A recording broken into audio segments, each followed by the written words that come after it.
ఎందుకంటే ఫస్ట్ కలిసి అవునండి. అవును. సెట్ అయితే పెళ్లి చేసుకున్నాం, లేదంటే ఎవరి దారి వాళ్ళదే అన్నట్టు నడుస్తుంది. సో అవునండి. దాన్ని అది కరెక్ట్ అంటారు అసలు? అది కరెక్ట్ కాదండి. అంటే ఫారిన్ వాళ్ళని చూసి మన వాళ్ళు బాగా నేర్చుకున్నారు. అవును. అదైతే రాంగ్ అండి. అంటే దాని వల్ల పేరెంట్స్ బాధపడతారు. తర్వాత వాళ్ళు బాధపడతారు, పేరెంట్స్ కూడా బాధపడతారు. అదైతే రాంగ్ అంట నేనైతే. మళ్ళీ బయట అబ్బాయిలు గానీ అమ్మాయిలు గానీ ఎలా ఉన్నారు? ఎలా ఉన్నారంటే చాలా ఫ్రీడమ్ గా ఉన్నారు. అంతే అంటే కదా. బయట చూస్తున్నాం ప్రతిదీ. అవునవును. అంటే ఇప్పుడు ఇల్లీగల్ అఫైర్స్ అనేవి చాలా ఎక్కువ అయిపోయినాయి. అవునండి. సో అంటే అంటే ఏ ప్రభావం ఎక్కువ బయట జనరేషన్ మీద పడింది అంటారు? పార్కుల ప్రభావం ఎక్కువ పడింది.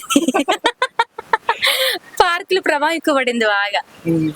కొంచెం పార్కుల్ని కొంచెం ఫ్యామిలీస్ కి ఇస్తే బాగుంటది. కపుల్స్ కి కొంచెం తగ్గించి ఫ్యామిలీస్ ని కొంచెం పెంచితే బాగుంటది. సో ఇప్పుడు ఇన్స్టాలో చూసుకున్నా, దేంట్లో చూసుకున్నా లేడీస్ ఎక్కువ అంటే కొంచెం